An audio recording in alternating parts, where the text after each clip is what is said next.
Hey everybody, this is the 10th series in our bangle making video series. This is going to cover how to sell your bangle products. In this video we're going to be covering a brief history of some of our experiences, wood selection, again, pricing your bangles, where and how to sell your product, how to display your product, how to draw in a crowd, and what not to do. And I'm reading a little bit here, so forgive me if I keep looking down. First, a brief history of how we got to this point. In 2011, I was thinking about coming up with a product design, thought about bangles, and recognized that a lot of the wood bangles that were out there were either really thick, so they didn't break, or fairly dull. So I started thinking about how could I use exotic woods on a bangle that wouldn't break. And I came up with the idea of this metal core, and started with this three-piece design in 2011, quickly migrated to a two-piece design. This was my first one that I went to market with. The Rev 3 that we're just phasing out with a wider rim, and we're getting into Rev 4, which is this one that's for sale mostly on our website. In 2012 we went to market with this design and went to an art festival, local art festival, and started trying to sell these. I got a lot of great comments about the finish and how they looked, but when women picked them up, they noted how heavy they were. And they asked, are those for men? And I had a lot of men coming up and actually trying to get them on their hand. And a men's hand is significantly bigger than a woman's. This went on for 3 days, and I sold some, but I felt like it took kind of a beating because to me they weren't that heavy, and so anyway, lessons learned from that. Well, designing for women takes a lot of feminine input, important, and the fact that it seemed lightweight to me didn't help me with my sales. And so what did I finally learn? The customer's right. The customer's always right. I went back to the drawing board and had to really rethink my design. So took my medicine, came up with this revision 3, and I think this is important for you all to know. The lesson learned here is design for your customer. In general, we're designing for women. The fact that you may like Wenge, I think this looks pretty great. But as you can tell, I still have it after about 1.5 years. And it didn't sell. And I think it's pretty, but Wenge is not a great seller. So the next section we'll go through is wood selection one more time.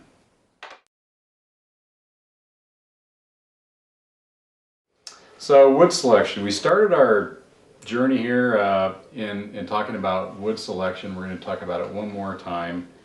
There are many choices of wood species out there. You can make beautiful bangles. There's equally or maybe more wood out there that you can make bangles that are just so-so or humdrum. And really, to maximize your earnings, and then we're talking about how to sell your bangles, to maximize your earnings, you're going for the wow factor. You really want to take a gorgeous piece of wood, turn it into a great piece of jewelry, and make it scream, "Take me home." We're trying to get that bangle to this point where somebody walks by and sees it and they say, "I gotta have it." So that's what we're focusing on today. So what types of woods would you want to start with?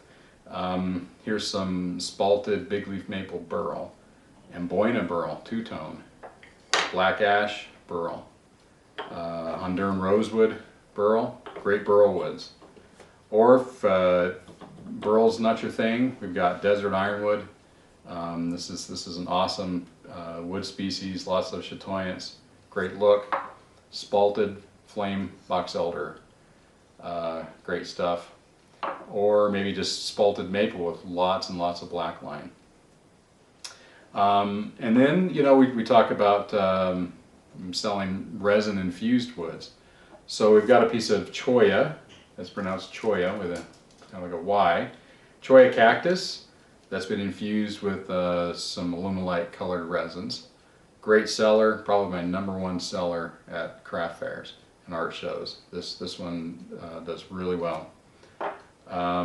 Wormy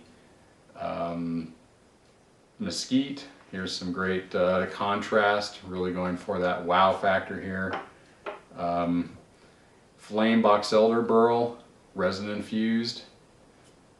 And then again, desert ironwood. This has lots of cracks. You could fill this with turquoise. This one's illuminolite filled. And these will make, you know, this is a black ash burl that's been resin infused. So you can tell just lots of interest going on here. This is a piece of box elder burl that was punky. That's PR filled black resin, you know. And again, two-tone amboina on copper and box elder burl.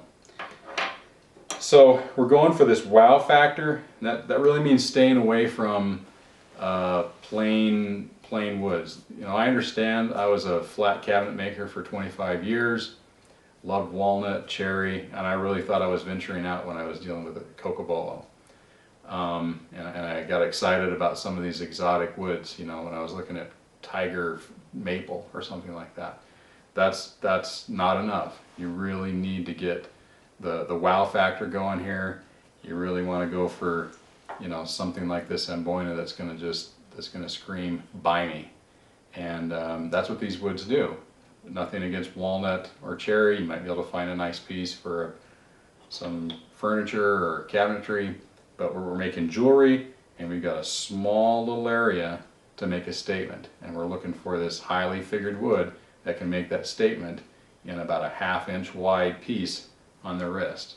So you got to be able to see, and that's, you know, again, that's something like this cholla that just pops, and these colors, when it's done right, really looks nice.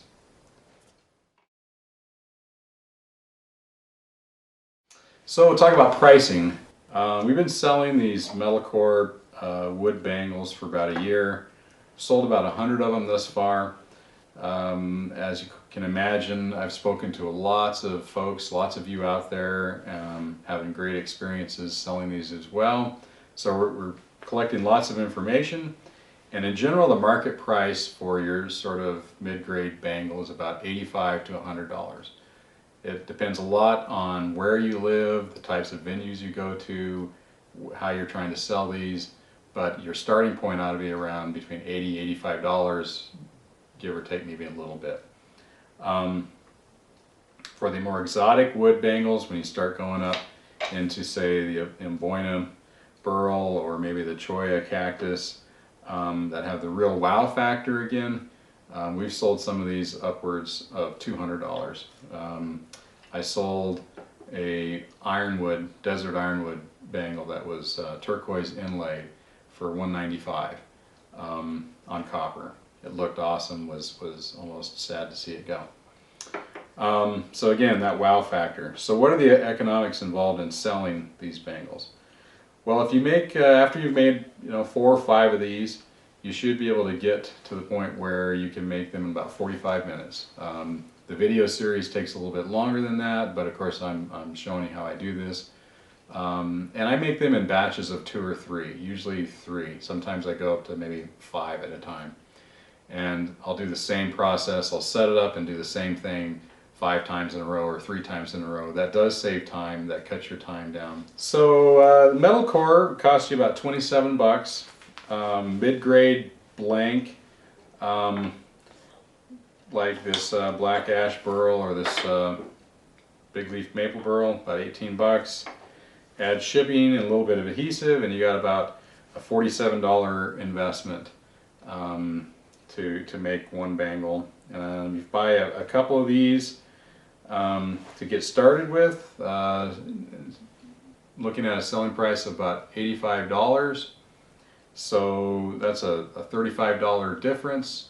At 45 minutes in your shop, we're talking about $50 an hour shop rate.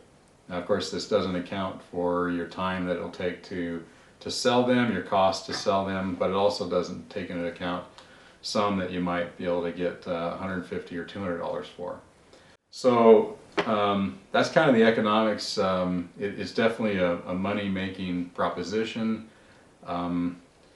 There are other people out there besides myself that are making money selling these. I make money selling these. I think that's part of the beauty of this wood-turned item as opposed to some other items that you might choose. It's jewelry, and jewelry tends to bring a little bit higher value.